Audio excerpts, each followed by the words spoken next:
Hey everyone, welcome to my Deploy Talk. We're here today to talk about building production-ready apps with the DigitalOcean app platform. So now my name is Phil Dougherty. I'm a senior product manager focused on the app platform. Prior to this, also was working on DOKS, or Kubernetes product. I just wanted to let everyone know, that we're going to be talking about how app platform can benefit you as a developer, a startup, or a small business, and talk about some of the latest features that we've released for the app platform. And then we're going to kind of step through some of it in a demo in our user interface. So just as kind of a reminder of what app platform is, or if you're not familiar with app platform, it's our platform as a service product. So it makes it much more simple for you to be able to build, deploy, and scale your apps. So you don't have to worry about servers or load balancers or the network per se.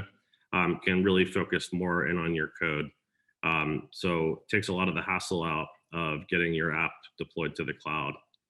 And it's a fully managed solution. So like I mentioned, you can just focus on building your apps and you don't have to worry about infrastructure, which can be a hassle, especially if you're not familiar with it or you're just getting started. App platform takes all the pain out of that, which is really great. An app platform makes it so you can manage components and not infrastructure. So as your business grows, as your application evolves and your needs change, we have various components available within app platform that make it easy for you to grow and adapt and scale without having to make significant changes to your architecture. So some of those components that we have available are static sites, which are backed by a global CDN. We also support dynamic services. So these might be a backing API or some other service that you've created in various programming languages. You can also run background workers. So these might be something that, they don't have access, they don't have direct access from the internet, but they're running behind the scenes, maybe processing a queue of work or doing some other type of job that's necessary for your app to function, but isn't something that you want users to be able to directly interact with. And then we also have support for jobs, which is a new feature that I'm going to talk a bit about, which allow you to basically schedule some work to happen either before or after one of your deployments. And then finally, we have support for managed databases. So you can have both a dev database, which is a low-cost database that helps you get started with the app platform, or you're able to attach one of our managed databases as a service products and integrate it directly into your app. And the great thing about this is that this all happens by connecting directly to your Git repository. And as you make changes to your repo, you can automatically deploy those changes out to the app platform. So today we have support for GitHub, GitLab, and we also have support for Docker Hub public images. So if you already have an image that's hosted on Docker Hub that you want to deploy to app platform, it's really simple to do that. And all of this is available via our user interface, via our command line interface, or via the API. And it's really interesting the way that we've laid out basically what we call the app spec, which allows you to define your entire application in YAML. And we'll talk a bit more about that later as well. So what kind of stuff can you build with the app platform? Well, sky's the limit really. But the most common things that we've seen people build are web applications, or also deploying static sites or Jamstack sites, where you're running a static front end via the CDN, and you have a backing API that you're running as a service on that platform. And then finally, services and APIs. So what is new with that platform? I mentioned jobs. So there's actually two different types of jobs that you're able to deploy to app platform. The first is a pre-deploy job. So this is a job that's going to run during the build process, and it's going to happen prior to your components or your apps being deployed. So this might be something you maybe want to run a script that's going to check something in, or maybe you want to run a database migration, for example, if you were deploying your Rails app, maybe like a RakeDB migrate or something, for example. The other type of job is a post-deploy job. So a post-deploy job is exactly what it sounds like. So this is going to be a job that runs after your deployment has succeeded. This might be something where you want to update an external system that the deploy has worked, or send some type of notification, for example. We also have added support for cross-origin resource sharing policies. So this makes it really easy to define CORS policies within your app, and we support exact hostname match, a prefix of a hostname, as well as regular expressions. And another great, exciting one that we recently added was source directory support. So what this does is allows you to specify a subdirectory within your Git repo that you would like App Platform to build from. So by default, we're going to pull down your Git repository, and we're going to use the root of the repo as our our starting point for where we're going to run the build. With source directory support, you can specify a subdirectory. And this is great because it allows you to deploy mono repo based apps. So if you're using a single repo, but you have many different kind of sub projects within that, you're now able to go in and have a separate component for each of those, and just specify a different source directory for each one of those, which is awesome. We've also made some really exciting updates to our searching or our runtime log support. So there's now searching and filtering within the logging interface. You're also able to download your build and deployment logs if you want to interact with those on your workstation. And we've added an actions menu, which makes it really easy to gain quick access to some of the most common tasks that you might want to take when it comes to interacting with your app. And then last but certainly not least is that we've added MongoDB support. As you may have seen today, DigitalOcean has launched support for MongoDB in our database as a service product. And you're able to attach MongoDB databases to App Platform starting today. So it's really exciting. So I think the one thing that that's really great about App Platform is that you can start out really simple. Maybe you start out with just a free static site. On App Platform, you get 3 of them for free. But as your needs change and you want to, maybe things are starting to get a little more complex, your business needs are different. There's no drastic changes you have to go make. You don't need to go find another provider to provide the kind of where you're going to deploy your API or you're going to deploy your databases. It's kind of a one-stop shop for being able to go from really simple to being, something a little more complex to something that is to really scaled out and serving a big user base. So with that said, let's quickly jump into the cloud UI here. Okay, cool. So here you can see that I'm in the DigitalOcean Cloud user interface. I have my project here, Deploy 2021. And I'm going to go and check out the apps section of the UI. So this is the app platform. I already have a few apps running. We'll get to those in a second. But just to show how easy the create process is really quickly, you can see that I can choose my source where I want to deploy from. So GitHub, GitLab, or Docker Hub. We also have demo apps available if you don't already have a project today. And you can also deploy directly from our DigitalOcean container registry, which is great for users who are already building their containers outside of the DigitalOcean platform and want a simple way to get those up and running. So I can choose GitHub. And now I need to choose a repository that I want to deploy. So I don't know, let's run a static site here. I have a lot of stuff in here. Let's run, say, a Gatsby app. And I can choose the branch and whether or not I want to auto deploy code changes. So this is basically, if I make changes to this repo, they'll automatically deploy to App Platform. So I can click next. And now I can see that Gatsby was detected. I can see the source directory that was set. This type is static site. And I can define which route I wanted to respond on. So we provide a default subdomain for you. If I wanted to respond on just / on that subdomain, I could leave this as is. If I wanted to respond on /fill, for example, I could edit this. And I have a choice. I can add a database here now if I want as well. I can go ahead and click next. And then I can give my app a name.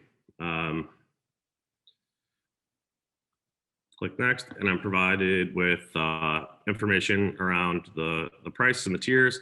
So like I mentioned, you get 3 free static sites for free. I can see my monthly cost is 0, and I can go ahead and launch the starter app.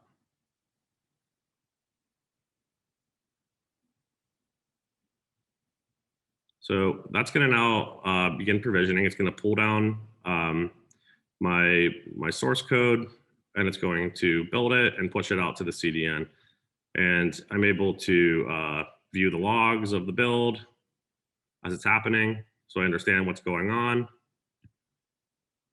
And then soon enough, it'll be up and running. But luckily, I already launched one previously, so we don't have to wait for that, even though it only takes just a few minutes.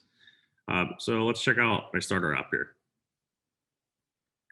So we can see that I have my starter app with my my subdomain. If I click on that, I'm getting my Gatsby landing page. It's great, so it's working. And I'm able to see my my insights and metrics. So my bandwidth, this hasn't been doing much because it's just for the purposes of this demo. I'm able to see my various deployments that have been made. So just the initial deployment. I could see my runtime logs. Sorry, not for a static site. And there's no console for a static site. And then in my settings, I can see my components. Okay, so what happens if I want to, my business starts to grow and I want to add a new component to this app? Well, I can choose add component, and maybe I want to add a web service. And the flow is just like you'd expect here. So if I wanted to, I could have a component that was coming from GitHub, but also another component coming from GitLab or coming from Docker Hub or from DOCR. So it's really flexible in terms of where you're pulling these components in from and how you're kind of orchestrating your application. So I can go ahead and choose GitHub. And this is going to be the exact same flow that we just saw for static sites. There will be some slight differences in terms of the options and settings that you can choose. But overall, it's much the same as what you saw in the previous section there. Luckily, I already did that as well, so we can go take a look at what a service looks like. So now we can see that I had bumped up to the basic tier, and I have multiple components running. So I'm running my Express.js API, and I'm still running my Gatsby front end on the CDN. And the great thing is that I'm able to see all of my insights, so my metrics, in one place for all of my various components. So instead of having to, like I mentioned, go back and forth between third parties or bounce between different interfaces, everything is available in one place. So it makes it easy to kind of correlate things across various components of your app. In this one, I'm also able to see the runtime logs, so what's happening within my API, right? And I'm able to console into it as well. So in the console, I can interact with it if I need to do some troubleshooting, for example. And now in my settings, I can see that I have various components. So I have my overall app components here. I can see I'm running in New York. I can see the plan I'm on, my domain, my environment variables, and then here's the app spec I was mentioning. So this is something we recently added, which I think is really helpful. Previously, you would have had to download the app spec, interact with it via the command line interface, but now you're able to download it here and re-upload it, and it'll create a deployment. So if you want to make a quick change, like maybe you want to change the branch that it's being deployed from, for example, or really anything, you can do that really easily through here. And then I can see my component specific settings. So what it's scaled to, what size it's on. So I could resize this to a different size if I wanted to. And that would create a new deployment. And here's those CORS policies I mentioned. So here I'm able to add various origins. So like I mentioned, this exact, prefix, or regular expression, which uses this RE2 style syntax. So it makes it really simple to set up some of those policies that were troublesome in the past. And then some other various settings, like I can set health checks. So by default, everything has TCP health checks. I can add HTTP and specify a specific path that I want it to respond on, for example. Okay, so what happens then if my app really starts to take off and I need to I have a whole bunch of needs. Well, I can move up to the pro tier, and on the pro tier, I'm able to scale horizontally. So now we can take a look and see in my settings, I have a whole bunch of different components. So I have my API still, I still have my CDN, I also have a Postgres database, and I've also added a job. So I mentioned jobs, and it's really similar to a service, except it's only going to run, see here, after every successful deploy. And I can specify a run command. So maybe I want to run this script, myjob.sh. So it makes it really simple to define some of those jobs that could have been a pain to previously take care of. And then lastly, I wanted to show how easy it is to connect MongoDB up to my app. So I can add component and choose database. And here I can either choose to run a dev database, or I can run one of my previously created databases. So I already went to the database section of the UI. I created a MongoDB cluster, and here it is. So I'm able to attach this really easily.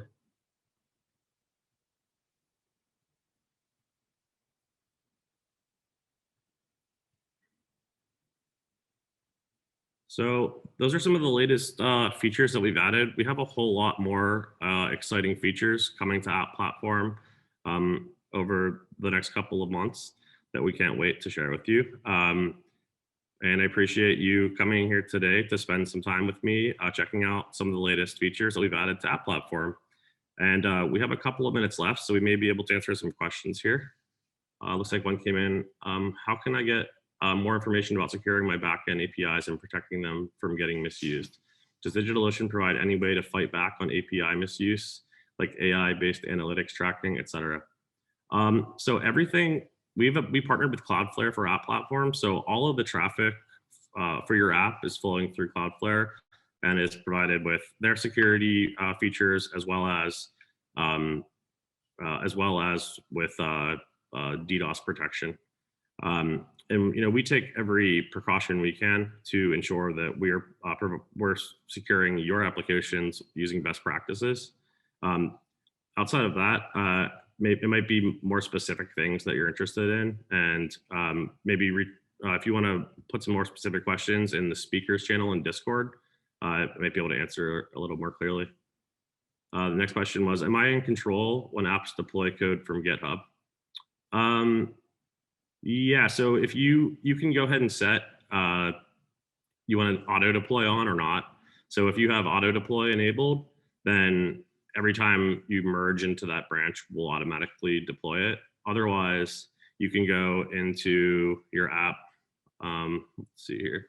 You could go into your app, and you could go to actions, and you can do a deploy, basically. So if there was an outstanding, there's some outstanding new commit in your repo, you'd be able to deploy it using that button there. Next question was, does it auto scale automatically, both vertically and horizontally? No, it does not today, but it's something that we're definitely keeping in mind. Does the job pay at the time of execution? So we track the length of time the job runs, and everything on App Platform is per second billing with a 1 minute minimum. So it's basically, yeah, we're tracking the build times for those, or the execution times of those, sorry.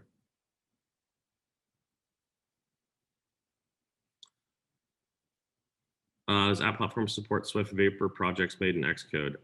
That one I'm not totally sure about. So you might want to drop that question in the Discord, and one of the developers on the team might be able to provide some more information. Do you support Let's Encrypt? Yeah, we do actually. So all of these subdomains that we're automatically generating from you are HTTPS by default and secured by Let's Encrypt.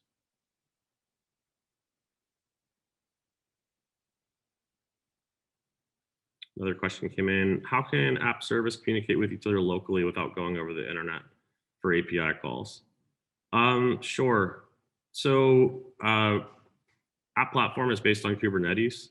And basically there's an overlay network that we're using within the cluster to ensure that apps are communicating locally without having to go over the internet.